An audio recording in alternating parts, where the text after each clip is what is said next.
তোমাদের একটা কথা অবশ্যই বলবো, বিস্তারিত বিজ্ঞান না জানলে কিন্তু জিকে ফেস করা যাবে না। যে সমস্ত মানুষগুলো ঝামেলা তৈরি করে না, তারা 500 জন থাকলেও অসুবিধা, কিন্তু ঝামেলা তৈরি করে একজন থাকলেই জ্বালা। এই যে দেখো, তোমরা সবাই ভালো, কোনো সমস্যা আছে না, এর মধ্যে যদি একটা যন্ত্র থাকতো, কি যে জ্বালা, কি যে জ্বালা। নাইট্রোজেন থাকে কত? 77.17। অক্সিজেন থাকে কত? 20.60। তো এই অক্সিজেন আমাদের দরকার, নাইট্রোজেন আমাদের দরকার, কিন্তু আমরা নাইট্রোজেন সরাসরি নিতে পারি কি? আমাদের শরীরে নাইট্রোজেন কিভাবে যায়? বহুত ঘুরে ঘুরে যায়, ভায়া কলকাতা না, ভায়া মুম্বাই হয়ে আসে। কে বলতে পারবে নাইট্রোজেন পাই কিভাবে আমরা? কোনটা খেলে নাইট্রোজেন পাই আমরা? সিম্বগোত্রীয় উদ্ভিদ, উদ্ভিদ খেয়ে ফেলবো, নাইট্রোজেন পেয়ে যাবো। নাইট্রোজেনটা পাবো কিভাবে আমরা শরীরে? সকালবেলা কিন্তু অনেকে নাইট্রোজেন খেয়ে এসছো। ডিম খেয়েছো কেউ? হ্যাঁ, ও দেখো ডবল নাইট্রোজেন খেয়েছো। আর কেউ?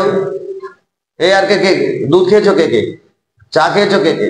সবই ও খেয়েছে, বাকিরা না খেয়ে এসছো। চা খেয়েছো? লিকার ना दूध ছিল? दूध। Very good. वो नाइट्रोजन के, अरे नाइट्रोजन खाने के लिए पहले हम लोगों का जो चाहिए वो है प्रोटीन। এই প্রোটিন, এই প্রোটিনটা আমাদের চাই। প্রোটিনের মধ্যে নাইট্রোজেন থাকে। তাই অনেক বয়স্ক লোকে বা বয়স্ক থেকে একটু কম বয়স্ক বলে, ও মাজায় ব্যথা, পায়ে ব্যথা, কি আছে? Uric acid. क्योंकि ছোটবেলা থেকে এত নাইট্রোজেন, এত প্রোটিন খেয়েছে, गपा गप ডিম খেয়েছে, দুধ খেয়েছে, সোয়াবিন খেয়েছে, মাছ মাংস বেশি খেয়েছে, অর্থাৎ जितना प्रोटीन हो उतना ही नाइट्रोजन। তাহলে আমাদের শরীরে নাইট্রোজেনটা যাচ্ছে কি? প্রোটিন। Very good. আর কার্বন ডাই অক্সাইড কত আছে? 0। 0 বলো, তোমার না বলা পর্যন্ত আমি 0 বসিয়ে যাবো। 0.03 থেকে 0.4। তোমরা বলছো না কেন? আগে 5000 জিরো বসাইলে বলছে 0.03 অথবা 0.04।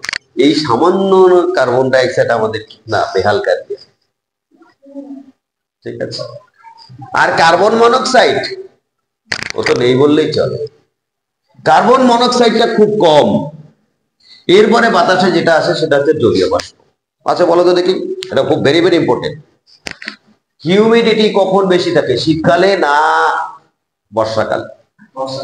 বর্ষাকালে। শীতকালে না গ্রীষ্মকালে? গ্রীষ্মকালে। সবচেয়ে কম হিউমিডিটি থাকে হচ্ছে শীতকালে। কি শুষ্ক বায়ু। হিউমিডিটি মানে আর্দ্রতা। আর্দ্রতা পরিমাপ করি কোন যন্ত্রের সাহায্যে? হাইগ্রোমিটার। এই যে কোশ্চেন গুলো না, ওই জন্য বললাম লাইফ সায়েন্স বলো আর ভৌত বিজ্ঞান বলো, এই কোশ্চেন কেউ যদি কেউ জিকে মুখস্থ করে তার চাকরি হবে না। কি জ্বালা। শুধু জিকে মুখস্থ করলে হবে না, শুধু কথাটি এবার বলো, এই সাবজেক্টটাকে তোমাকে বুঝতে হবে। কোশ্চেন এখন কি করছে? ওই যে বললাম, কোশ্চেন তোমার অর্ধপরিবাহী কাকে বলে উত্তর নয়, অর্ধপরিবাহী কেন কোশ্চেন। কোশ্চেন তোমার চাইছে সবচেয়ে বেশি ভালো পরিবাহী কি? রূপা। সবচেয়ে বেশি ভালো পরিবাহী অ্যালুমিনিয়াম। সবচেয়ে বেশি ভালো পরিবাহী তামা। তামা ব্যবহার করার সময় আমরা প্লাস্টিকের কভার দিচ্ছি কেন? কোশ্চেন। সো দ্যাট সায়েন্সটাকে রিয়েলাইজ করতে চাই। ওকে, নেক্সট চলে আসো। তারপরে যে সূত্রগুলো আছে না, ভেরি ভেরি ইম্পর্টেন্ট। তোমরা শুধু উত্তরগুলো বলবে, আমি তোমাদের জিজ্ঞাসা বলবো। গ্রামের সূত্র কি, রিলেশন কিসের সঙ্গে? বই বন্ধ করো। গ্যাসের ব্যাপন এবং ঘনত্ব। বলছে যত বেশি ঘনত্ব হবে ব্যাপন তত বেশি হবে। Very good. বয়েলের সূত্র কি? গ্যাসের চাপ আয়তন। Very good. বলছে আয়তন বেশি তত বেশি চাপ, তাই তো নাকি? না, বলে যত বেশি চাপ বাড়াবো আয়তন তত ছোট হবে, যত চাপ কমাবো আয়তন তত কম হবে।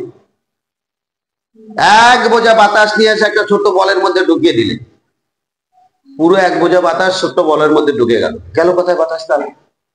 কিন্তু যখন ওই পুরো হালকা জায়গায় ছিল, অনেকটা জায়গা নিয়েছিল, এবার ছোট বলের মধ্যে ঢুকিয়ে দিলাম, ওরা কি করে 100 কাছাকাছি থাকবে। নেক্সট, আর্কিমিডিসের সূত্র জলের প্লবতা। প্লবতা কাকে বলে? কোশ্চেন থাকতে পারে। তোমরা জলের মধ্যে নেমেছো কেউ? সাঁতার জানো সবাই? কে কে সাঁতার জানো না? হ্যাঁ, জানো না কারা? ইয়ে বাবা, পৃথিবীতে সবচাইতে মূল্যবান বিষয় হচ্ছে সাঁতার। আর যে পরিমাণে গ্রিন হাউস গ্যাস বেড়ে যাচ্ছে, বিশ্ব উষ্ণায়ন শুরু হয়েছে, মানুষের এখন প্রথম কাজ যেটা, চাকরি পাও না পাও দুটো নাই, বেঁচে থাকবা, কিন্তু সাঁতারটা জানা চাই।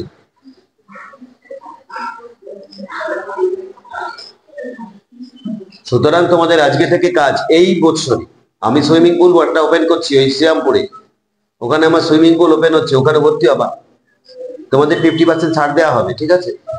প্রথম কাজ হচ্ছে সাঁতারটা শিখে নেওয়া। কে কে শিখবা? সবাই শিখবা, বুঝতে পারছো? সাঁতার না শিখলে পরে জীবনের কোনো মানে নেই, কারণ আগামীতে যে পরিমাণে গ্লোবাল ওয়ার্মিং শুরু হচ্ছে, যেখানে সেখানে বন্যা হবে। নেক্সট বলছে জলের মধ্যে নামলে পরে তোমার ওজন কমবে না বাড়বে? মনে হবে হালকা। জলের মধ্যে নেমে, আরে বাবা জলের মধ্যে নেমে শুধু না এরকম কিছু না, কেউ যদি মনে করেন এভাবে হাত তুলবা, হাত তোলো, আর টেনশনটা হটা দাও, কারণ আমাদের এই বডিটা জলের মতনই হালকা। সুতরাং বডিটা অসুবিধা নেই, মাথার ওজনটা একটু বেশি। তাই যারা সাঁতার জানে না তারা কি মাথাটা ওজন বেশি, তো মাথাটা ঢুকে যায়, বডিটা উপর থেকে যায়, আর মাথাটা বন্ধ হয়ে গেলে নাকটা বন্ধ হয়ে যায়। তাই বডিটাকে নিচের দিকে রেখে যদি শুধু সামঞ্জস্য করে রেখে যেতে পারো, তাহলে জলের মধ্যে থাকা কোনো ব্যাপার। আমি তো গঙ্গায় 300 ঘন্টা থেকে যাব, কোনো কথা হবে, শুধু খাবারটা দিতে, জ্বালানি না হলে চলবে কি? নেক্সট বলছে গেল উৎসেকের সূত্র কি? গ্যাসের আয়তন ও অণুর সংখ্যা। গ্যাসের আয়তন ও অণুর সংখ্যা। চার্লসের সূত্র গ্যাসের আয়তন তাপ। দেখবা অনেক সময় কোন একটা গ্যাসের মধ্যে সিলিন্ডারে, গ্যাসের সিলিন্ডার কিভাবে আগুন ধরলে বিস্ফোরণ হয়, দেখো গ্যাসের সিলিন্ডারের মধ্যে গ্যাস আছে তো আচ্ছা হয়, চারিদিকে যে তাপমাত্রা আছে ঠিক আছে, কিন্তু ওটাকে যদি গরম করি গ্যাসের সিলিন্ডার পেটে বেরিয়ে যাবে। কেন? কারণ ওর ভিতরে যে বাতাসটা গ্যাসটা রয়েছে ও বড় হতে চায়, কিন্তু ওকে তাপ দিচ্ছি, তাপ যত বেশি দেবো আয়তন তত বেশি পাবো। আচ্ছা হুকের সূত্র কি? স্থিতিস্থাপকতা অর্থাৎ ইলাস্টিসিটি। ইলাস্টিসিটি সম্বন্ধে তোমরা জানো? বলো তো কে বেশি ইলাস্টিক, স্টিল না রাবার?